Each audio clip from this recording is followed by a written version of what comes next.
Today we're going to take a look at the Pirates of the Caribbean Islands of Fortune plug-and-play from Jakks Pacific that was released in 2007.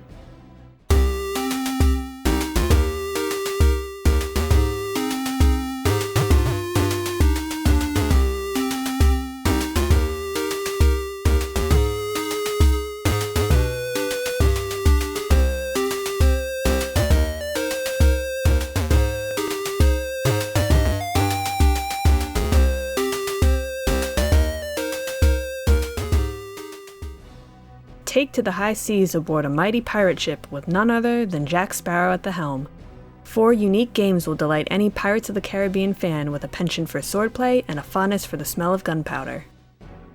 For being as big as the series is and being attached to Disney, Pirates of the Caribbean either had a ton of video games made for it or not a lot. I'm actually not sure.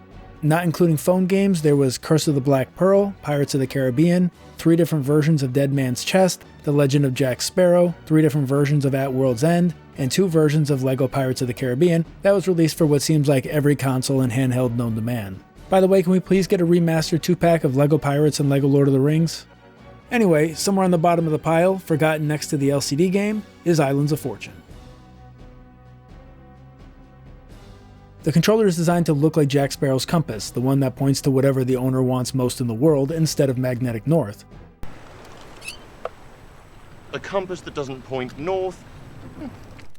It's actually a great idea to use that because it's important to the series and doesn't require a head sculpt from an actor that would probably end up looking terrible and lifeless. It fits in your hands comfortably and the buttons and joystick are responsive. The design is nice, the logo is placed properly, the cable is over 6 feet long, but unfortunately, like normal, the audio is mono.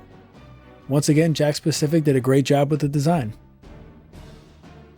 The thing that sets Islands of Fortune apart from most of the plug-and-plays that you'll see is that it takes place in a pseudo-open world. There are 15 islands to conquer on the world map.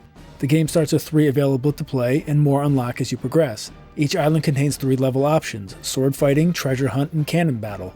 Finish them all and you'll claim it as your own with a skull and crossbones pirate flag. From the get-go, you are free to sail around the entire map and you can quit and save your game at any point from the pause menu. While exploring, you'll come across different sea life and get many opportunities to battle random ships. Sink them and you can claim their treasure. I'm not even gonna lie, the execution of the world map is pretty seamless and really sells it. I wouldn't call it a game on its own like the box does, but without it, the entire thing wouldn't work nearly as well as it does. Later on, the Flying Dutchman ship will appear and you'll have to sink it to unlock the 14th island, and to unlock the final one, you'll have to send the Kraken back to the depths from which it came. As you plunder and conquer, you'll amass more money, which will promote you up the ranks of notoriety. You'll start as a master at arms, and by the end you'll become the Pirate King. And what would a pirate game be without sword fighting? Over the course of the game, you'll duel against 1 enemy, 2 enemies, and 3 enemies, and you'll have to take them out with only a single health bar. Jack Sparrow can attack and block high, medium, and low. Hold down the attack button and you'll do a charged attack. Attack simultaneously with your opponent and you'll get caught in a duel. Mash the A and B buttons to overpower them, stagger them, and get in a free hit. Different areas and different opponents will keep things interesting. Character types have their own defeat animations too, like skeletons falling to pieces and officers waving a white flag to surrender. The fighting is surprisingly robust for a game of this caliber. The difficulty and complexity is somewhere above Tiger Electronics' Hook, and somewhere below Sekiro. Another staple in a pirate's life is treasure hunting. Make your way through the deadly obstacles and jumps to reach the gold at the end. Alternative paths are presented to you that will award you even more treasure when you complete the level. Treasure hunting will continue to get more and more dangerous. Just look at this room. There's dozens of blades spinning in different directions and at different speeds. Figure out the pattern quickly because if you die 3 times in a room, you'll be playing the entire level over again. You have one goal in cannon battle: sink the ships before they hit you. Ships come in from both sides of the screen and are positioned at varying distances. Some go down with 1 shot, but the bigger ones will take 2. To hit them, you'll have to be pretty dead on balls accurate with your aiming, but after playing a few rounds, you'll be picking them off easy enough. One detail that I didn't notice for quite a while is that the aiming reticle crosshair also acts as the cooldown meter for cannonball reloading. Sink one of the bigger ships and you'll have the opportunity to pick up the treasure as a bonus. The trade-off is that it requires another shot to get. Depending on the ship's patterns, the treasure can get in the way of shooting another one. If you end up taking your last hit instead of sinking the final ship because you shot the treasure accidentally, you're going to be playing it all over again.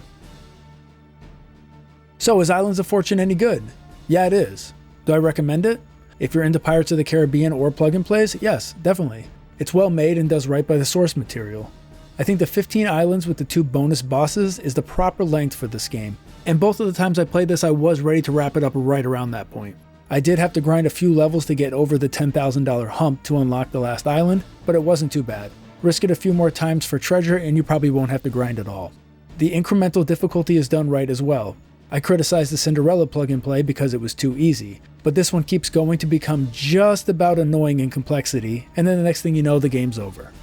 Luckily, Islands of Fortune doesn't run on a life-based system. Sure, you might have to restart a level if you run out of lives or health, but you have infinite attempts to beat the game without the possibility of ever having to start the entire thing over again.